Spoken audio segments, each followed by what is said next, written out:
5টি পুত্র সন্তানের পর যখন এক কন্যা সন্তান জন্মালো, তখন তার বাপ মা অনেক আদর করে তার নাম দিল নিরুপমা।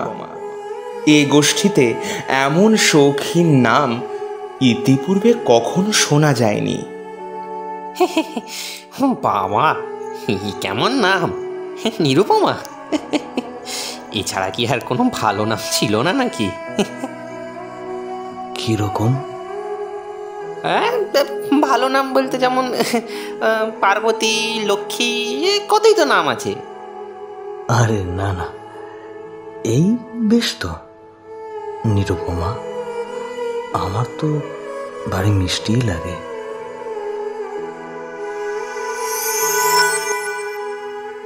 এখন নিরুপমার বিয়ের প্রস্তাব চলছে। তার পিতা রামসুন্দর মিত্র অনেক খোঁজ করেন, কিন্তু পাত্র কিছুতেই মনের মতন হয় না। অবশেষে মস্ত এক রায়বাহাদুরের ঘরের ছেলের খোঁজ পান তিনি। এই রায়বাহাদুরের পৈতৃক বিষয় আশয় যদিও অনেক কমে আসছিল, কিন্তু বনেদি ঘর ছিল তার বটে। ছেলে আমার সরকারি চাকরি করে। এই বাজারে সরকারি চাকরি মানে তো বুঝতেই পারছেন। হ্যাঁ, নিশ্চয়ই নিশ্চয়ই, মানে হ্যাঁ, তা তো সত্যি। ছেলে বাইরে থাকে। দেখুন, সত্যি বলতে কি আমাদের বিশেষ কোনো লোভ নেই। ওই 1000 নগদ পণ হলেই আমরা খুশি। আর কন্যা বিদায়ের সময় আপনারা যা দেবেন তাই আর কি। রামসুন্দর কিছু মাত্র বিবেচনা না করে তাতেই সম্মত হলেন। এমন পাত্র কোনো মতে হাতছাড়া করা যায় না। বেশ, তাই তাই হবে।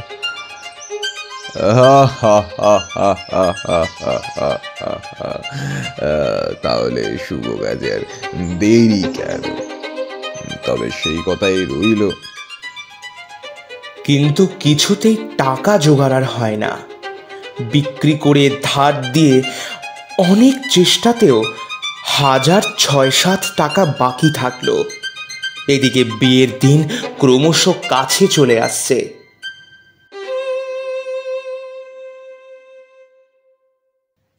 অবশেষে বিয়ের দিন উপস্থিত হলো। নিতান্ত অতিরিক্ত সুদে একজন বাকি টাকাটা দিতে সম্মতি দিয়েছিলেন, কিন্তু সময়কালে সে উপস্থিত হলো না। বিবাহ সভায় একটা তুমুল গোলযোগ বেঁধে গেল। কি টাকার ব্যবস্থা হয়নি? না না মশাই, এ বিয়ে হতে পারে না। আপনার কথার কোনো দাম নেই। এরকম বাড়ির মেয়েকে কিভাবে ঘরে নিয়ে যায়? সাহেব সাহেব, দয়া করুন সাহেব, সাহেব দয়া করুন, শুভ কাজটা মিটে যাক। আমি টাকা শোধ দিয়ে দেবো সাহেব। একটু সময় চাইছি সাহেব, দয়া করে একটু দিন, সময় দিন। টাকা হাতে না পেলে বরসবাস্ত করা যাবে না। এই দুর্ঘটনায় অন্তঃপুরে একটা কান্নার রোল পড়ে গেল। এই গুরুতর বিপদের যে মূল কারণ, সে চেলি পরে, গয়না পরে, কপালে চন্দনের সুন্দর টিপ পরে বসে আছে।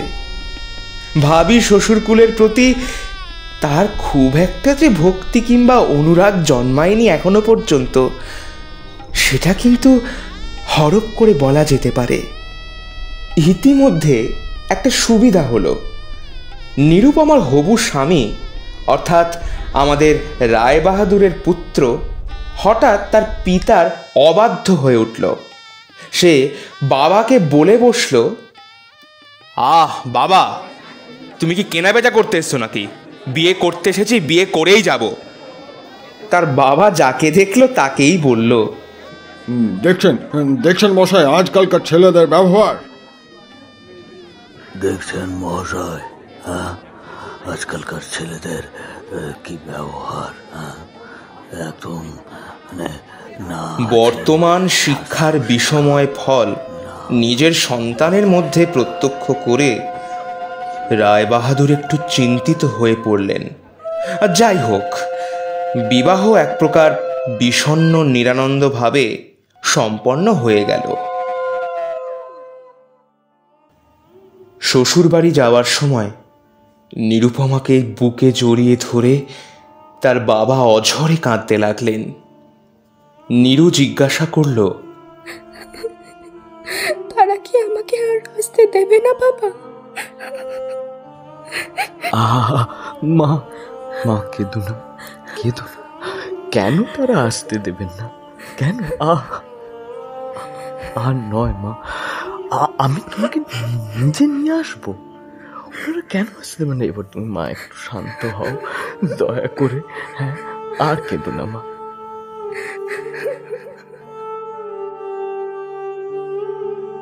গল্প বলা কাজ অফিসিয়ালে আজকে তোমরা শুনছো রবীন্দ্রনাথ ঠাকুরের লেখা একটি ছোট গল্প, দেনা পাওনা। গল্প পাঠে শুভ্রনীল এবং অভিক। গল্পের সূত্রধার আমি প্রবাল। Stay tuned. রামসুন্দর প্রায় মেয়েকে দেখতে যান, কিন্তু বেয়াই বাড়িতে তার কোনো সম্মান নেই। এমনকি চাকরগুলো পর্যন্ত তাকে নিচু নজরে দেখত।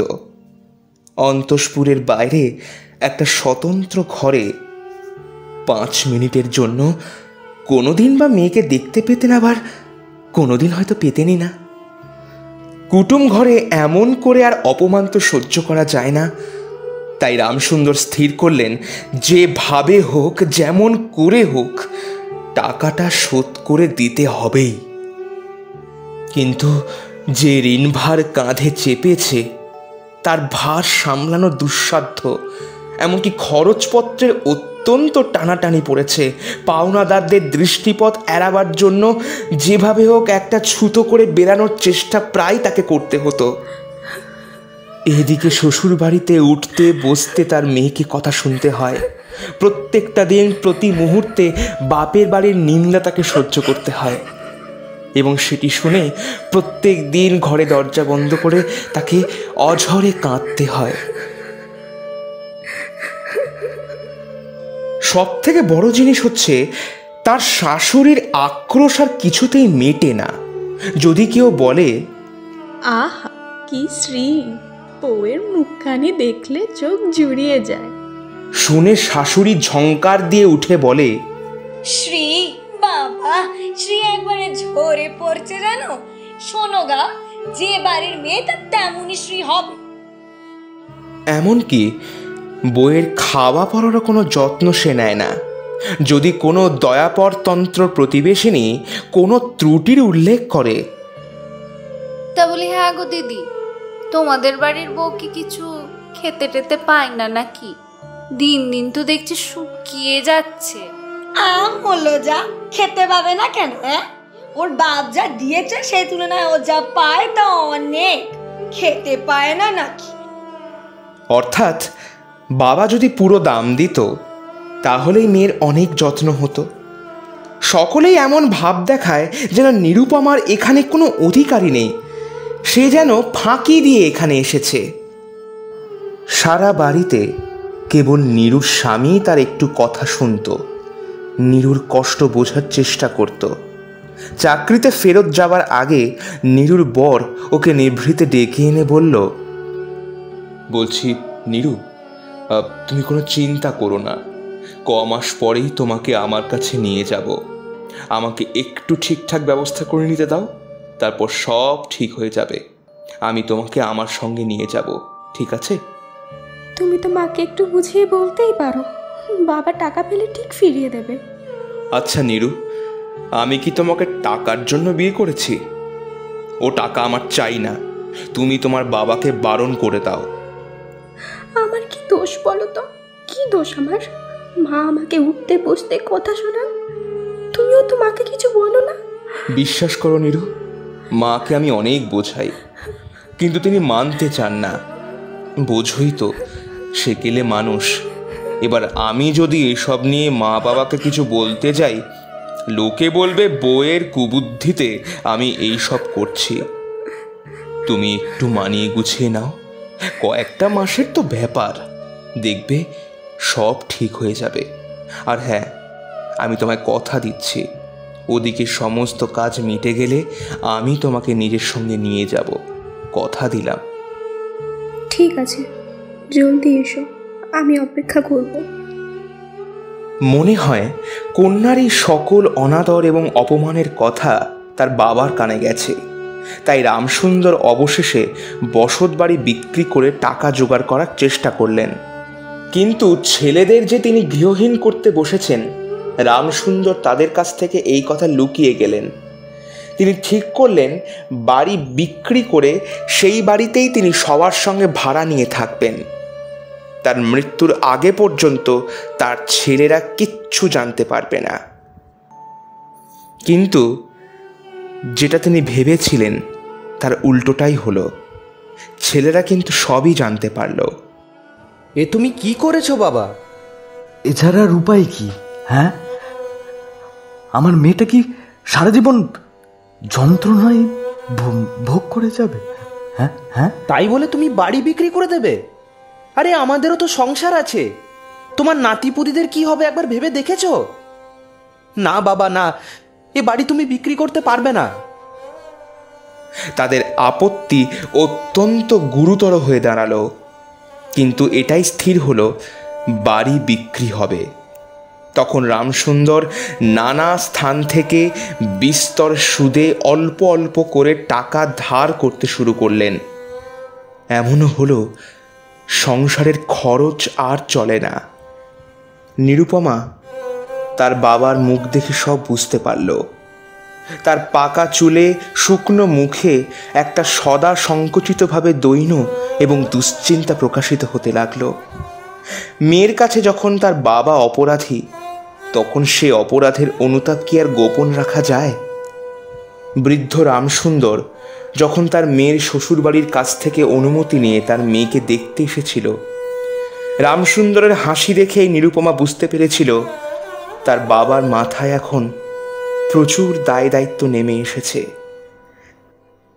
বাবার এই দুঃসময় তার পাশে দাঁড়ানোর জন্য কিছু দিনের জন্য নিরুপমা বাপের বাড়ি যাওয়ার জন্য উদ্গ্রীব হয়ে উঠল।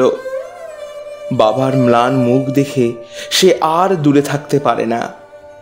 একদিন রামসুন্দরকে বলল, বাবা, আমাকে একবার নিয়ে চলো।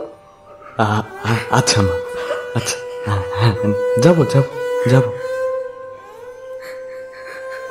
কিন্তু রামসুন্দরের তো তার মেয়ের উপর কোনো জোর নেই। নিজের কন্যার উপরে পিতার যে স্বাভাবিক একটা অধিকার থাকে, রামসুন্দর যেন পণের টাকার পরিবর্তে সেটাও বন্ধক রেখেছে নিরুপমার শ্বশুর বাড়ির কাছে। এমনকি তাকে মেয়ের সঙ্গে দেখা করার জন্য তার মেয়ের শ্বশুর বাড়ির কাছ থেকে অনুমতি নিতে হয়। এর চেয়ে দুঃখের, এর চেয়ে যন্ত্রণার আর কি হতে পারে? কিন্তু নিরুপমা নিজে থেকে বাড়ি আসতে চাইলে রামসুন্দর তাকে না এনে কেমন করে থাকে? তাই তার শ্বশুরবাড়ির কাছে অনুমতিপত্র পেশ করার আগে সে যে কত হীনতা, কত অপমান, কত ক্ষতি স্বীকার করে যে ৩,০০০ টাকা রোজগার করেছে তা তিনি গোপনই রাখলেন। সেই ৩,০০০ টাকার নোট রুমালে বেঁধে রামসুন্দর তার মেয়ের শ্বশুরবাড়িতে গিয়ে উপস্থিত হলেন। প্রথম কথোপকথন রামসুন্দরী শুরু করলেন। তিনি বললেন তাদের পাড়াতে একজনের বাড়িতে কালকে চুরি হয়ে গেছে। আবার নবীন মাধব ও বেণী মাধব বলে তাদের পাড়াতে 2 ভাই আছে। নবীন মাধব বেশি বুদ্ধিমান, বেণী মাধব একটু বোকা ধরনের মানুষ। এই সব কথোপকথন খানিকক্ষণ ধরে চলল।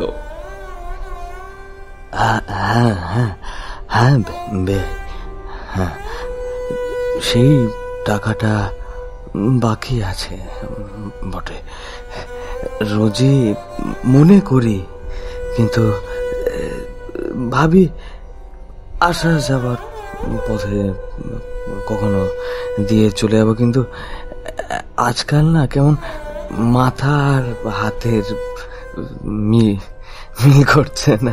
আসলে বুড়ো তো হচ্ছি ভাই, কি করবো বলো? অবশেষে রামসুন্দর তার পকেটের রুমাল থেকে সেই নোটখানি বার করল। রায়বাহাদুর সেই নোটখানি দেখে নিরাশ হয়ে বললেন, থাক বেয়াই, ওতে আবার কাজ নেই। রায়বাহাদুর ছুঁচো বেড়ে হাত নোংরা করে না। এই ঘটনার পরে মেয়েকে বাড়ি আনবার প্রস্তাব কারও মুখে আসে না। মর্মাহতভাবে অনেকক্ষণ চুপ করে থেকে অবশেষে মৃদুস্বরে একটা কথা পারলেন। রায়বাহাদুর কোনো কারণ মাত্র উল্লেখ না করে বললেন, না না বেয়াই, সেটা হচ্ছে না, এখন ওকে নিয়ে যাওয়া যাবে না। কেন কেন বেয়াই? ওর তো এখানে সেরকম সেরকম তো কোনো কাজ আমি বুঝছি না। আর জামাইও তো অনেকদিন বাইরে, আমিও বহুকাল হলো যেন ওর হাতের আদর খাই না। একটু নিয়ে যেতে দিন নিরুপমাকে। না না বেয়াই, এখন নয়। আচ্ছা বেয়াই, আমার একটু কাজ আছে, আমি এখন উঠি। এই বলে স্থানান্তরে চলে গেলেন। রামসুন্দর তার মেয়ের কাছে মুখ না দেখিয়ে কম্পিত হস্তে কয়েকখানি নোট চাদরের প্রান্তে বেঁধে বাড়ি ফিরে গেলেন। মনে মনে প্রতিজ্ঞা করলেন, যত দিন না সমস্ত টাকা শোধ করে দিয়ে অসংকোচে কন্যার উপরে দাবি করতে পারবেন, তত দিন আর তার শ্বশুর বাড়ি যাবেন না।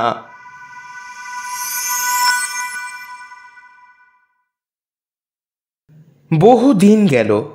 নিরুপমা লোকের উপর লোক পাঠায়, কিন্তু তার বাবার দেখা পায় না। অবশেষে অভিমান করে লোক পাঠানো বন্ধ করল সে। তখন রামসুন্দরের মনে বড় আঘাত লাগল, কিন্তু তবু তিনি গেলেন না। আশ্বিন মাস এলো। রামসুন্দর বললেন, এবার পুজোর সময় মাকে ঘরে আনবই, নইলে আমি না না, এবার মাকে আনতেই হবে। নিরুপমা, খুব একটা শক্ত রকম শপথ করলেন তিনি। পঞ্চমী কি ষষ্ঠীর দিনে আবার চাদরের প্রান্তে গুটি কতক নোট বেঁধে রামসুন্দর যাত্রার উদ্যোগ করলেন। রামসুন্দরের 6 বছরের নাতনি তাকে এসে বলল, দাদু, আমাকে পুজোতে নতুন জামা কিনে দেবে? ও দাদু, দাদু বলো না। বহুদিন থেকে তার ঠেলা গাড়িতে চড়ে হাওয়া খাবার শখ হয়েছে, কিন্তু কিছুতে সেটা পূরণ হচ্ছে না। রামসুন্দর তা জানতেন এবং সেই সম্বন্ধে তামাক খেতে খেতে অনেক চিন্তা করেছেন। আর সত্যিই তো, রায়বাহাদুরের বাড়ি থেকে যখন পুজোর নিমন্ত্রণ আসবেন, তখন রামসুন্দরের বাড়ির বউরা যে যৎসামান্য অলংকার পরে তাদের বাড়িতে যাবেন, সেইখানে একটা অদ্ভুত কৌতুক সৃষ্টি হবে, একটা লজ্জা এবং সম্মানেরও ব্যাপার আছে। বৃদ্ধ রামসুন্দর তার পরিবারকে নিয়ে তার মেয়ের শ্বশুর বাড়িতে গিয়ে প্রবেশ করলেন। আজ তার যে কোনো সংকোচ ভাব নেই, সেটি দ্বাররক্ষী এবং ভৃত্যদের মুখের প্রতি তার চাহনি দেখেই বোঝা গিয়েছে। আগে বাবু তো এখন ঘরে নেই, আপনি বরঞ্চ একটু অপেক্ষা করুন। দাঁড়ান দাঁড়ান, এই তো এইখানে বসুন। মনের উচ্ছ্বাস সংবরণ করতে না পেরে রামসুন্দর কন্যার সাথে সাক্ষাৎ করলেন। আনন্দে 2 চোখ দিয়ে জল পড়তে লাগলো। বাবাও কাঁদলেন, মেয়েও কাঁদল। 2 জনে কেউ আর কথা বলতে পারছে না। এমন করে কিছুক্ষণ গেল। তারপরে রামসুন্দর বললেন, কি শান্তি আজকে। মা, এবার তোকে নিয়ে যাচ্ছি, আর কোনো গোল নাই। কি শান্তি আজকে। বাবা, আমাদের তাহলে এবার পথে ভাসালে তো? এবার কি হবে আমাদের? একবারও ভেবে দেখেছো তুমি কি হবে আমাদের এবার? তখনই রামসুন্দর অগ্নিমূর্তি হয়ে বললেন, তোমাদের জন্য আমি নরকগামী হব? হ্যাঁ, আমাকে তোরা আমার সত্য পালন করতে দিবি নে? রামসুন্দর বাড়ি বিক্রি করে বসে আছে। ছেলেরা কিছু না জানতে পায় তারই অনেক ব্যবস্থা করেছিলেন, কিন্তু তবু তারা জেনে গেছে দেখে তাদের প্রতি হঠাৎ অত্যন্ত রুষ্ট বিরক্ত হয়ে উঠলেন। রামসুন্দরের নাতনি তার দুই হাঁটু সবলে জড়িয়ে ধরে মুখ তুলে বলল, দাদু, আমাকে নতুন জামা কিনে দেবে না? নতশির রামসুন্দরের কাছে বালিকা কোনো উত্তর না পেয়ে নীরুর কাছে গিয়ে বলল, পিসি, ও পিসি, আমাকে পুজোতে একটা নতুন জামা কিনে দেবে? কি গো পিসি? নিরুপমা সমস্ত ব্যাপার বুঝতে পেরে বলল, বাবা, তুমি যদি আর এক পয়সা আমার শ্বশুরকে দাও তাহলে তোমার মেয়েকে আর দেখতে পাবে না। এই তোমার গা ছুঁয়ে বললাম। ছি মা, অমন কথা বলতে নেই। আর এ টাকা যদি আমি না দিতে পারি তাহলে তোর বাপের অপমান, তোরও অপমান মা। টাকা যদি দাও তবেই আমার অপমান। তোমার মেয়ে কি কোনো মর্যাদা নেই? আমি কি কেবল টাকার থলি? যতক্ষণ টাকা আছে ততক্ষণ আমার দাম। না বাবা, এই টাকা দিয়ে তুমি আমাকে অপমান করো না। তাছাড়া আমার স্বামী তো এই টাকা চায়নি। তাহলে তোমাকে ওরা যেতে দেবে না মা? না দেয় তো কি করবে বলো? তুমি আর নিয়ে যেতে চেও না। রামসুন্দর কম্পিত হস্তে নোট বাঁধা চাদরটি কাঁধে তুলে আবার চোরের মতো সকলের দৃষ্টি এড়িয়ে বাড়ি ফিরে গেল। কিন্তু রামসুন্দর এই যে টাকা এনেছিলেন এবং কন্যার নিষেধে সে টাকা না দিয়ে চলে গেছে, সে কথা গোপন থাকলো না। বাড়ির কোনো একজন দাসী নীরুর শাশুড়িকে গিয়ে খবর দিল। শুনে তার আর আক্রোশের সীমা থাকল না। নিরুপমার পক্ষে তার শ্বশুরবাড়ি সরসজ্জা হয়ে উঠল। এইদিকে তার স্বামী বিবাহের অল্প দিন পরে ডেপুটি ম্যাজিস্ট্রেট হয়ে দেশান্তরে চলে গেছে এবং সংসর্গদোষে হীনতা শিক্ষা হয় এই ওজরে সম্প্রতি বাপের বাড়ি আত্মীয়দের সঙ্গে নীরুর সাক্ষাৎকার সম্পূর্ণ নিষিদ্ধ হয়ে গেছে। এই সময় নীরু রোগগ্রস্ত হলো, কিন্তু সেই জন্য তার শাশুড়িকে সম্পূর্ণ দোষ দেওয়া যায় না। শরীরের প্রতি সে অত্যন্ত অবহেলা করত। কার্তিক মাসের হিমের সময় সমস্ত রাত মাথার দরজা খোলা। শীতের সময় গায়ে কাপড় নেই, আহারের নিয়ম নেই। দাসীরা যখন মাঝে মাঝে তার জন্য খাবার আনতে ভুলে যেত, তখন তাদেরকে যে একবার মনে করিয়ে দেওয়া, নিরুপমা সেটাও করতো না। সে যে পরের ঘরের দাসদাসী এবং কর্তা গৃহিণীদের অনুগ্রহের উপর নির্ভর করে বাস করছে, এই সংস্কার তার মনে বদ্ধ মূল হচ্ছিল। কিন্তু এরূপ ভাবটাও শাশুড়ির সহ্য হতো না। যদি আহারের প্রতি বধূর কোনো অবহেলা দেখতেন তবে শাশুড়ি বলতেন, নবাবের বাড়ির মেয়ে কি না, তাই এই গরিব বাড়ির অন্ন ওনার মুখে রোচে না। আমি তো এমনই কম ভাত খাই মা। বাবা, মেয়ের মুখের চোপাটা একবার শোনো দেখি। তা বলি, আজকাল তো বড়ই মুখে মুখে তর্ক করছো, আমি দেখছি। কে শিখিয়ে যায় তোমায় এসব? হ্যাঁ, তোমার ওই বাবা এসে তোমায় শিখিয়ে যায় নাকি? আপনি কি বলছেন মা? আমার বাবা এমন নিজ মানুষ নন। শোনো বৌমা, আমি একদম ঠিক কথাই বলেছি। দিনে দিনে তোমায় কি ছিরির দেখতে হচ্ছে তা তুমি দেখেছো? তা বলি গা, তুমি নিজেকে আয়নায় দেখো না নাকি গা? হ্যাঁ, দিনে দিনে কেমন পোড়া কাঠ হয়ে যাচ্ছে। তোমার বাবা দেখে কি বলবে? চার গায়ে তো আমাদের নামে নিন্দে করে বেড়াবে, তাকে আমি আর জানি না। করবে না মা, আমার বাবা ওরকম না। থাক থাক, তোমার বাপ কিরাম লোক আমার জানা আছে, আর তোমার সাপাই গিয়ে লাভ নেই। যে লোকের কথার দাম নেই সে নাকি আবার মহান লোক, চরিত্রবান লোক। থাক, আমার জানা আছে, বুঝলে? রোগ যখন গুরুতর হয়ে উঠল তখন শাশুড়ি বললেন, বাবা ঢং দেখলে বাঁচি নে। এই শোনো, এই সমস্ত ন্যাকামি আমার সামনে করো না, আমার এই ন্যাকামি পোষায় না বাপু। অবশেষে একদিন নীরু সবিনয়ে শাশুড়িকে বলল, বাবা আমার ভাইদের একবার দেখবো মা, বড্ড মন খারাপ করছে, ও জন্য শরীরটা ভালো লাগছে না। 7 কালে গিয়ে 1 কালে ডেকেছি আমি, বুঝলে? আমার চুলগুলো না এমনি পাকেনি, এইসব যে কেবল তোমার বাপের বাড়ি যাওয়ার ছল তা আমি ভালোই বুঝতে পারছি। দেখো দেখো দেখো না একবার, হার পিত্তি জ্বালা করে গেল গা।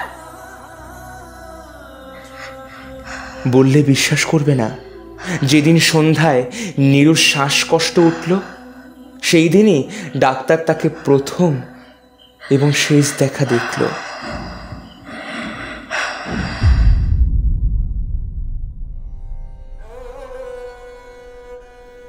বাড়ির বড় বউ মরেছে।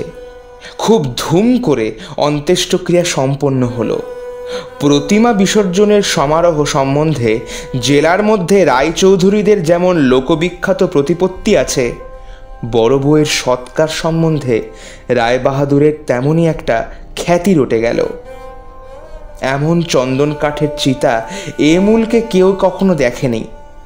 এমন ঘটা করে শ্রাদ্ধ কেবল রায়বাহাদুরদের বাড়িতেই সম্ভব, এবং শোনা যায় এতে তাদের কিঞ্চিত ঋণ হয়েছিল। রামসুন্দরকে সান্ত্বনা দেবার সময় তার মেয়ের কেমন মহা সমারোহে মৃত্যু হয়েছে সকলেই তার বহু বর্ণনা করল। কেঁদো না রামসুন্দর, কেঁদো না, কপাল গুনে আমার শ্বশুর বাড়ি জোটে। অমন ঘটা করে বাড়ির বউয়ের শ্রাদ্ধ শান্তি করতে আমি তো কাউকে দেখিনি। শাখা সিঁদুর নিয়ে মরেছে তোমার মেয়ে রামসুন্দর, সে স্বর্গে যাবে, স্বর্গ তার লাভ হবেই। এদিকে ডেপুটি ম্যাজিস্ট্রেটের চিঠি আসলো। আমি এখানে সমস্ত বন্দোবস্ত করে নিয়েছি, অতএব যত তাড়াতাড়ি সম্ভব আমার স্ত্রীকে এখানে পাঠিয়ে দিও। রায়বাহাদুরের মহিষী লিখলেন, বাবা তোমার জন্য আরেকটি মেয়ের সম্বন্ধ করেছি, অতএব অবিলম্বে ছুটি নিয়ে এখানে চলে এসো। এবারে 20,000 টাকা পণ এবং হাতে হাতে আদায়।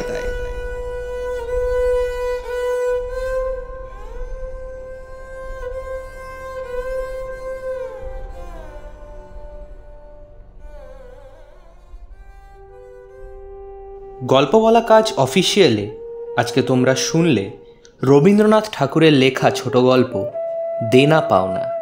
নিরুপমার চরিত্রে ঐশী, গল্প পাঠ এবং জমিদারের ছেলের চরিত্রে শুভ্রনীল, জমিদারের চরিত্রে অয়ন, হরমোহনের চরিত্রে প্রবাল, রামসুন্দরের চরিত্রে অভিক, শাশুড়ির চরিত্রে সৌমি, অন্যান্য চরিত্রে এনাক্ষী, অঙ্কিতা, অভিক, প্রবাল এবং শুভ্রনীল। সাউন্ডস্কেপ ডিজাইন প্রবাল, পর্ব পরিচালনায় প্রবাল, পোস্টার ডিজাইন ব্রতপ্রিয়া এবং প্রবাল, এবং গল্পের সূত্রধার আমি প্রবাল। দেখা হবে আগামী সপ্তাহে আরও একটি নতুন গল্প নিয়ে।